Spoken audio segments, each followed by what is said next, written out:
This is the heart of the structure, the engine mount. But look at this plywood skin, incredibly strong and light. European beech plywood is carefully glued together, resulting in a design that is both incredibly strong and remarkably lightweight. Plywood allowed use of readily available materials.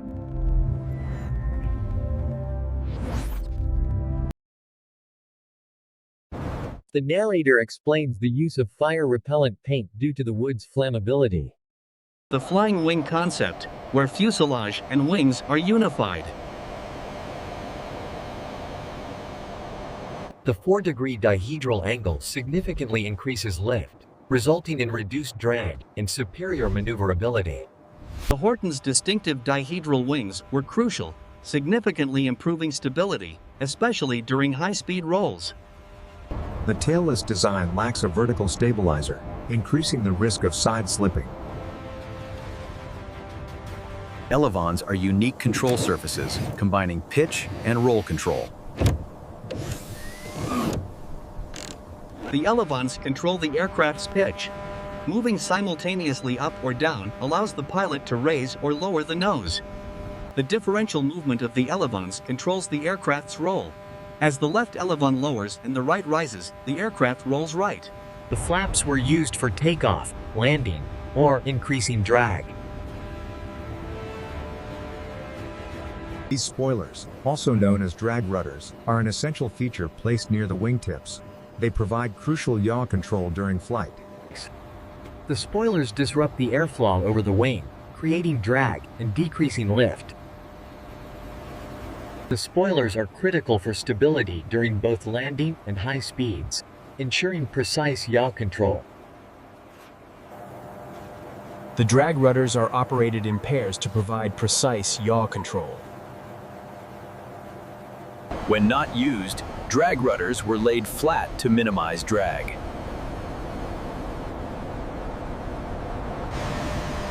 With the spoilers and drag rudders deployed simultaneously, the drag was significantly increased.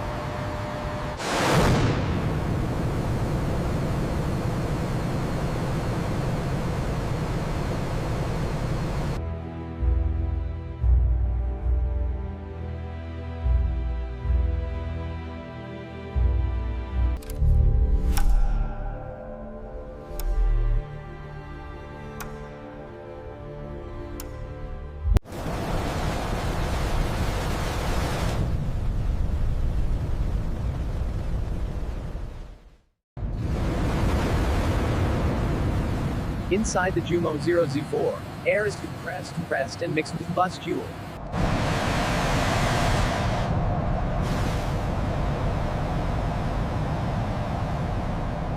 The Horten's engines were notoriously unreliable. Built with low-quality steel alloys, the turbines had a service life of barely 20 hours. These metal intake cowlings, as you can see, were meticulously hammered by hand to ensure a perfect fit against the plywood skin. Here we see the concave steel exhaust panels, specifically designed to shield the plywood structure from heat damage. This cutaway reveals the intricate layout of the fuel system. Note the 8 cylindrical alloy tanks secured.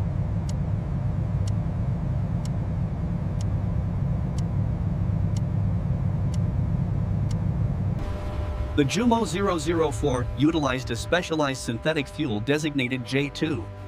These electric pumps highlight the aircraft is armed with devastating power, utilizing either the 30mm Mk103 or the lighter Mk108 cannons. The Mk103 could fire at nearly 500 rounds per minute, while the lighter Mk108 achieved an astonishing 650.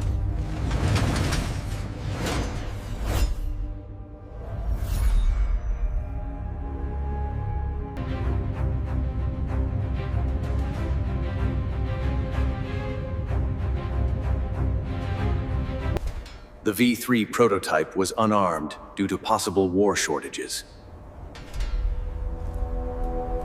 The revolutionary single-seat design, combined with the expansive curved canopy, provides unparalleled visibility for the pilot. The design of this bubble canopy provides an exceptionally clear rear view, crucial during high-intensity maneuvers.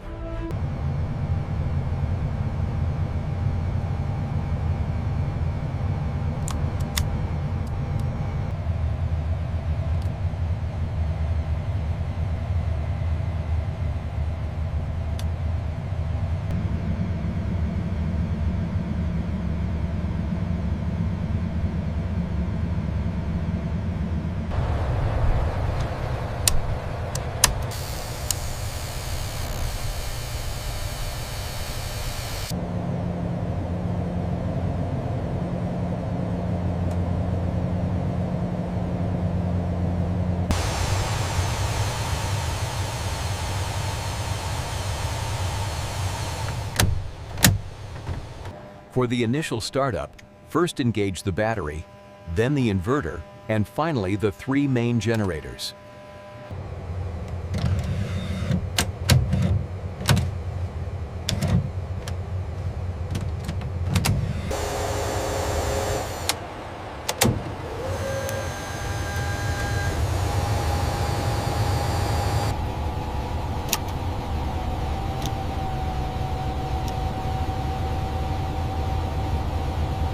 Engine RPM checked, 1,800. Primer released. Fuel selectors set to both. Fuel selectors, main 1 and 2, on. Fuel flow stabilized. Checked.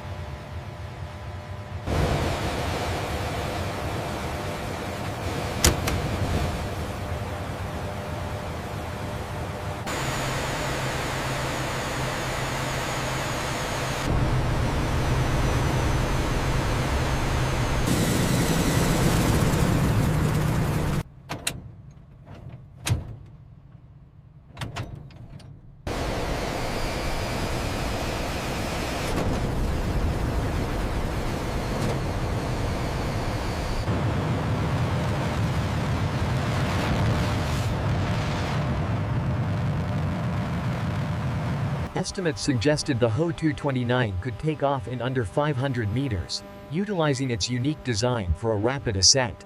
The Horten's cruise speed was estimated at around 900 kilometers per hour, significantly faster than any Allied aircraft. The Ho-229 would have been faster than Allied fighters. The Horten Ho-229 was a formidable opponent. Its speed and unique design posed the Horten's design capacity was 7 Gs, but its estimated actual limit was 12.6 Gs, a force fatal to the pilot.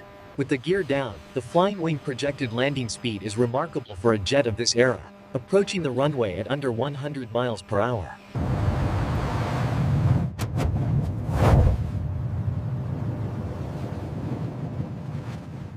The Horten's revolutionary design sparked rumors of stealth capabilities, enhanced by the intended radar-absorbent charcoal surface. It was Reimar Horten's intent to add charcoal-laden adhesive to the plywood surfaces, increasing the aircraft's stealth capabilities. In a 2008 test by National Geographic and Northrop Grumman, the Horten's stealth capabilities were the design was lacking in modern stealth terms.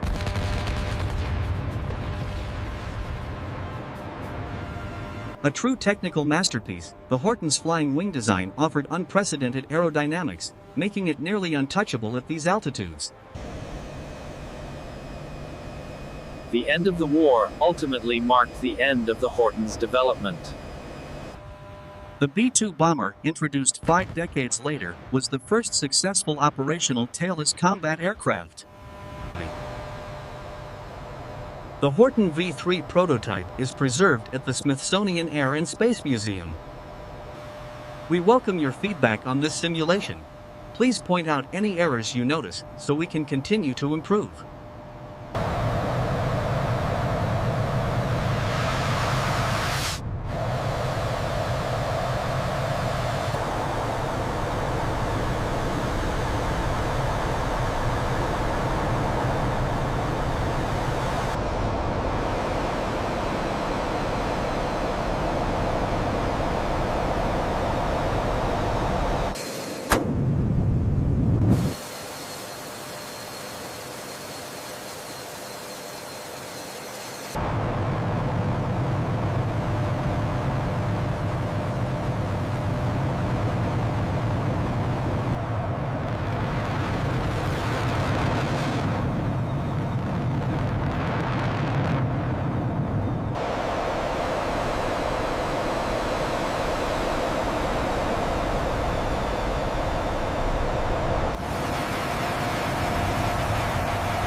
Envisioned as a German superweapon, this is the Horten Ho-229, a design far ahead of its time.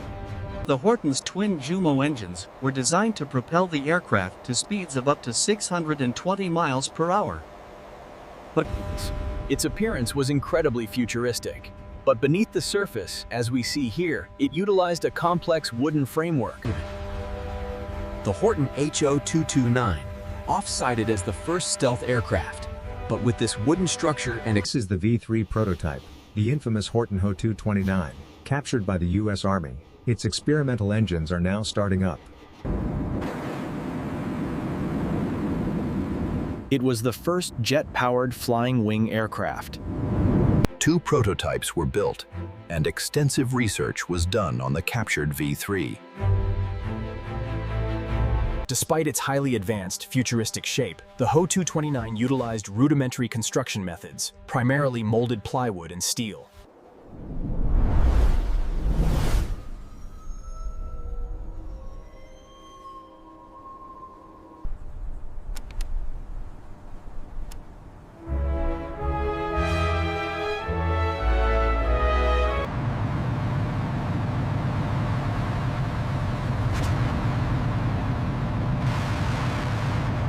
Crew. The aircraft boasts a wingspan of 16.8 feet. This expansive design provides a remarkable area of 557 square feet. The flying wing design significantly increases speed and reduces drag by utilizing the entire aircraft. Constructed from a complex mix of steel and wood, the fuselage was designed specifically to house the powerful new jet engines.